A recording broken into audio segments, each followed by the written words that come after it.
Welcome back from the break. Break پہ جانے سے پہلے میں نے آپ کو ایک لو سٹوری کے بارے میں بتایا. یہ لو سٹوری ہے آصف اور ارم کی. آصف اور ارم ایک دوسرے سے محبت کرتے تھے, ایک دوسرے کو چاہتے تھے. اس لو سٹوری میں نہ تو کوئی سماج کی دیوار ہے اور نہ ہی کوئی villain. Hero heroine. Hero heroine کی شادی ہو گئی. اس کے کچھ ہی عرصے کے بعد ارم نے آصف کو یہ خوشخبری دی کہ ان کی زندگی میں ایک ننھا مہمان آنے والا ہے. بہت خوش اور اچھی زندگی چل رہی تھی, مگر اس کے کچھ ہی عرصے بعد ان کی زندگی میں ایک بھیانک طوفان آیا. آئیے دیکھتے ہیں.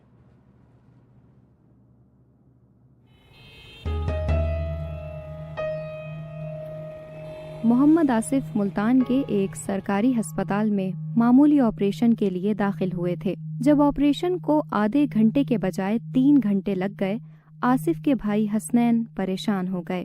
ہسپتال اسٹاف سے پوچھنے پہ معلوم ہوا کہ آصف کی حالت نازک تھی. کچھ دن بعد آصف گھر آئے تو وہ زندہ تو تھے مگر نہیں بھی. وہ نہ بات کر سکتے تھے اور نہ چل سکتے تھے. آپریشن کے دوران جو ہے اینستھیٹسٹ نے اس کو جنرل اینستھیزیا دیا تھا. ایمرجنسی کی جو وینٹیلیٹر مشین تھی اس کا ہارٹ پمپ خراب تھا, اور وہ ڈاکٹر جو ہے وہ اسے ایک موبائل کال موصول ہوئی جس پر وہ کسی پرائیویٹ ہاسپٹل میں چلا گیا. میں نے کہا ڈاکٹر صاحب کیوں کیا آپ نے ایسا ہمارے ساتھ؟ تو کہتے ہیں یار ہو جاتا ہے, سمپل. اس کا ایک ورڈ ہو جاتا ہے کہ اتنا سب کچھ ہونے کے باوجود بھی غلطی ثابت ہو گئی کورٹ کی طرف سے بھی, سارا کچھ ہونے کے باوجود بھی 2 لفظ معذرت کے بول دینا یا 2 لفظ ہمدردی کے بول دینا کیا جاتا ہے کسی کا؟ ہمارا بھائی واپس تو نہیں آ سکتا نا.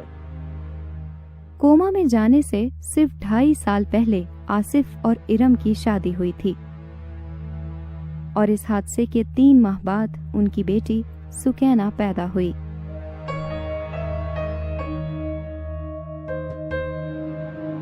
یہ آصف کی مایوں کی تصویر ہے. اب تک آپ یقین کریں میرا نہیں ذہن ایکسیپٹ کرتا کہ آصف بیمار ہے.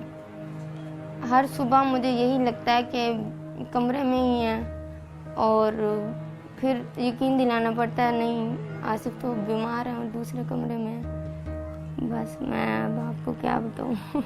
میں آصف کے ساتھ ہی رہوں گی. دل جو ہے نا ایسے اندر سے کانپ جاتا ہے جب اس کی مسز اس سے بات کر رہی ہوتی ہیں, یا جو اگر مجھے اپنی کوئی پرانی بات یاد آتی ہے دوستوں میں بیٹھے ہوئے کہ یار آصف نے ایسے کیا تھا. یہ یادیں تو چلتی رہیں گی اس کی جب تک اللہ تعالیٰ اس کو صحت نہیں دے دیتا. کبھی کبھی رات کو ایسے محسوس ہوتا ہے بھئی یہ سویا ہوا ہے ابھی اٹھ جائے گا. تو بعض دفعہ یہ بھی میں کہتی ہوں آصف کب کہے گا امی کون سا بس اچھا دن ہوگا, تو کہے گا امی میں اٹھ گیا ہوں, ٹھیک ہو گیا ہوں. اس وقت ہمارے ساتھ اسٹوڈیو میں موجود ہیں آصف کے بھائی حسنین صاحب. حسنین صاحب آپ بتائیے ذرا کیس کے بارے میں مزید ہمارے دوستوں کو. یہ 12 ستمبر 2009 کی بات ہے. اس نے مجھے کہا کہ رمضان شریف تھا, 21واں روزہ تھا, جمعے کا دن تھا. تو صبح جو ہے سحری کے وقت ارم آئی میرے پاس, آصف کی وائف جو ہے, کہنے لگی کہ اس کو آصف کو تو بہت شدید درد ہے اور وہ درد سے رو رہے ہیں. تو میں اس کو ایمرجنسی لے گیا. خیر اس کا الٹرا ساؤنڈ ہوا, ایکس رے کنفرم ہو گیا. انہوں نے کہا کہ جی اس کو فوری آپریٹ ہوگا. 11 بجے اس کو وہ تھیٹر میں لے گئے, اور جب تقریباً 1:45 کے قریب ٹائم ہوا نا مجھے پریشانی ہو گئی. میں نے کہا یار یہ تو آدھے گھنٹے کا آپریٹ ہے. اس کے کچھ 10-15 منٹ کے بعد جو ہے وہ ایک جو سرجن تھا وہ آیا.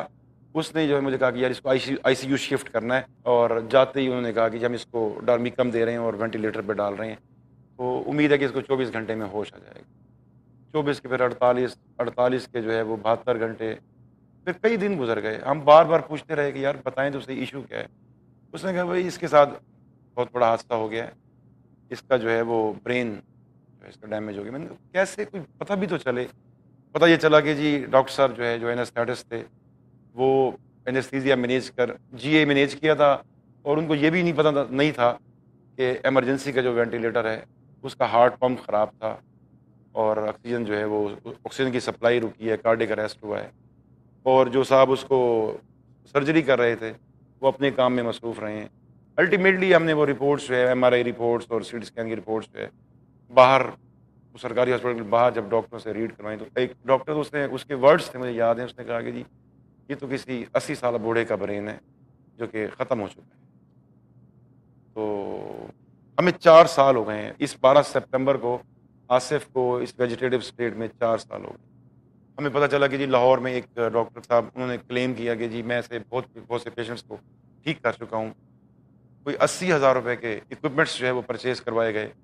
وہ ریکی, میگنو تھراپی کا نام تھا اور لائٹ تھراپی کا نام تھا. اور ہم اس ریکی کے نام پر جو ہے وہ گھنٹوں میں, یعنی میری روٹین تھی کہ صبح 3 گھنٹے اور شام کو 3 گھنٹے میں اس کے سر پہ کبھی ہاتھ رکھ کے کھڑا ہوں, نیچے اس کے ماتھے پہ ہاتھ, اس کے ہاتھوں میں ہاتھ رکھ کے کھڑا ہوں.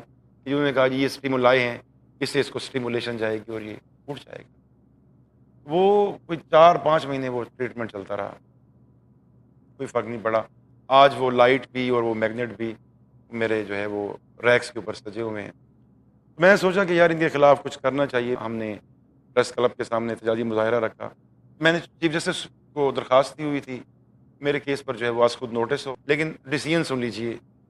ڈیسیژن یہ تھا کہ آصف کے ٹریٹمنٹ کے جو ایکسپینسز ہیں وہ ٹریٹنگ ہاسپٹل کے اکاؤنٹ میں جمع ہو جائیں گے تھرو پاکستان ایمبیسی. آصف کو جو لے جانے کے اخراجات ہیں وہ فیملی خود کرے گی. آج جب آپ آصف کی بیٹی کی طرف دیکھتے ہیں کیا احساسات آپ کے اندر اجاگر, کیا محسوس کرتے ہیں آپ اس کو دیکھ کہ چونکہ آصف اس اسٹیٹ میں آ چکے تھے اپنی بیٹی کی پیدائش سے پہلے, کریکٹ؟ تو آصف نے کبھی اپنی بیٹی کو نہیں, آصف نے نہیں دیکھا نا. سکینہ تو یہ سپٹمبر میں ہوا ہے اور سکینہ جو ہے وہ 16 جنوری کو پیدا ہو رہی ہے. آپ سکینہ کو دیکھتے ہیں, آپ کو کیا محسوس؟ سکینہ کو دیکھ کر میں تو اس کا باپ ہوں. سکینہ وہ ہے نا, مطلب ہے کہ وہ دیکھتی ہے آصف کو بھی اور وہ کہتی ہے یہ گندے بابا ہیں, یہ جو ہے وہ یہ میرے ساتھ بات ہی نہیں کرتے, یہ میری طرف دیکھتے بھی نہیں. تو میرے بابا یہ ہیں. بڑے بابا کہتی تھی شروع میں, پھر اب وہ بابا ہی کہنا ہے. میں اس کی پرورش کروں گا انشاءاللہ. میں اس کو اعلیٰ تعلیم دلواؤں گا, جو میرے بس میں ہے میں کروں گا. میں تو 4 سال سے جو ہے یہ کیسز جو ہے وہ لڑ رہا ہوں, اور کورٹس کا حال دیکھ لیں آپ کہ ان کے خلاف جو ہے وہ اسی وقت دوستوں نے مشورہ دیا کہ جی آپ کنزیومر کورٹ میں جائیں, ڈیمیجز جو ہے وہ سو کریں. وہ میں نے کر دیے, اور وہ فیصلہ 6 ماہ میں ہونا تھا. اٹ ٹوک 2.5 ایئر, 2.5 سال اس کو لگ گئے. الٹیمیٹلی وہ ان کو ڈیسیژن ہو گیا, وہ ان کو جرمانہ ہوا 20-20 لاکھ روپے کا. میں تو کس چیز کو رہوں گا. ایکشن ہوا, اینستھیٹس جو ہے اس کا ریموول فرام سروس ہوا. جو سرجن تھا وہ PGR تھا 2nd ایئر کا, اس کے لیے بہت بڑی پنشمنٹ تھی, اس کی PGR شپ کینسل کر دی گئی. اور جو دوسرا SR تھا وہاں کا اس وقت کا, اسے جو ہے وہ ڈسمسل ہو گیا. لیکن اتنی عجیب بات ہے کہ جی جو سرجن تھا وہ آج کل بہاولپور کے سرکاری ہاسپٹل میں دوبارہ بطور SR کام کر رہا ہے. یہ جرائم, یہ ملک یہ کریمنلز کا ملک ہے. PMDC میں 4 سال سے ایک ہیئرنگ نہیں آئی. مطلب ہے کہ مینس کہ آپ نے ان کو لائسنس ٹو کل دے دیا ہے کہ جائیں جی ماریں جتنے مرضی ماریں آپ. لائسنس ٹو کل, آپ نے سنی بات حسین صاحب. میں خود بہت ایموشنل ہو گیا اس موقع پہ. آپ یہاں پہ آئے ہمارے ساتھ, آپ کا بہت بہت شکریہ. Really appreciate, thank you very much. Asif کی کہانی میں ایک طرف ان کا بھائی ہے جو کہ صرف 2 لفظ سننا چاہتا تھا ڈاکٹر سے کہ مجھ سے غلطی ہوئی, آئی ایم سوری. اس کے بجائے اس کو ڈاکٹر صاحب نے کہا کہ ہو جاتا ہے. دوسری طرف ایک غفلت کرنے والا ڈاکٹر, عدالتیں, سرکار اور یقیناً ایک فیلڈ سسٹم. امید کریں گے کہ جیت آصف کے پیار کرنے والوں کی ہو. اس وقت ہمارے ساتھ ایک اور مہمان موجود ہیں. PMDC میں ان کا کام تھا کہ ایسے ڈاکٹرز کو یہ قابو کریں, سزا دیں جو کہ غفلت کرتے ہیں. مگر پھر انہوں نے کیا کارروائی کی کہ ان کی اپنی نوکری چلی گئی، جانیں گے وقفے کے بعد۔